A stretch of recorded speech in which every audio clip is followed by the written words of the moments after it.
दोस्तों, अर्जुन और महारथी कर्ण दोनों में कौन सर्वश्रेष्ठ योद्धा था? कहते हैं जब कर्ण को छल द्वारा मार देने के बाद अर्जुन के अंदर बहुत घमंड आ गया, जिसके चलते वह भगवान श्री कृष्ण से बड़ी बड़ी बातें करने लगा। तब श्री कृष्ण ने अर्जुन का घमंड तोड़कर उसे बताया कि कर्ण और तुम में कौन सर्वश्रेष्ठ योद्धा था। तो चलिए जानते हैं आखिर भगवान श्री कृष्ण ने क्या रहस्य बताया। लेकिन उससे पहले यदि आप हमारे चैनल पर नए हैं तो चैनल को सब्सक्राइब अवश्य करें। दोस्तों, महाभारत का युद्ध समाप्त होने के पश्चात जब अर्जुन और सभी पांडव हस्तिनापुर लौटे, तब उसी रात अर्जुन भगवान श्री कृष्ण के शिविर में जाते हैं और उनसे कहते हैं, हे माधव, आप व्यर्थ ही महारथी कर्ण की प्रशंसा किया करते थे। आप सदैव ही उसे मुझसे श्रेष्ठ बताया करते थे, लेकिन कल मैंने उसे अपने पराक्रम से परास्त करके मार दिया। भगवान श्री कृष्ण को अर्जुन की ये घमंड भरी बातें सुनकर बहुत आश्चर्य हुआ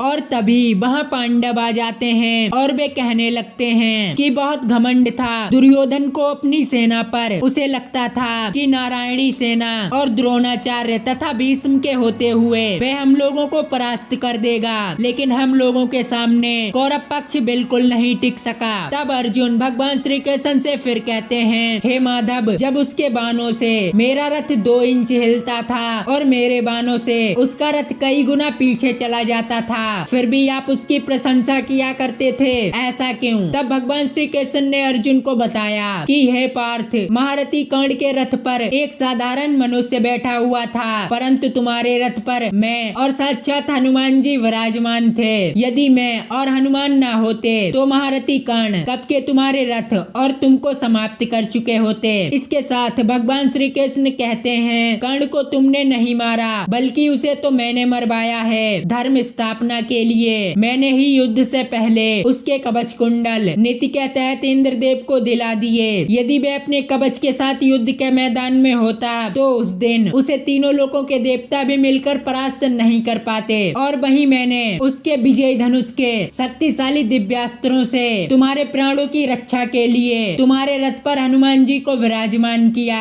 जब तक उसके हाथ में उसका विजय धनुष रहता तब तक उसे कोई नहीं मार सकता था, और मैंने ही नियत्ते कर्ण पर तुम्हारे द्वारा प्रहार करवाया, जिससे कर्ण की मृत्यु हो गई। और भगवान श्री कृष्ण उन सभी पांडवों को जवाब देते हुए कहते हैं, हे पांडवों, किसी भी योद्धा को तुम लोगों ने नहीं मारा, बल्कि जितने भी योद्धाओं की मृत्यु हुई छल से हुई। यदि धर्म स्थापना के लिए छल करना भी पड़े तो उस समय छल किया जाता है। भगवान श्री कृष्ण की ये बातें सुनकर अर्जुन काफी आश्चर्य में पड़ गए। तो दोस्तों, आज की ये खास जानकारी आपको कैसे लगी हमें कमेंट में जरूर बताएं, और वीडियो पसंद आई हो तो चैनल को सब्सक्राइब करके बेल आइकन अवश्य दबाएं।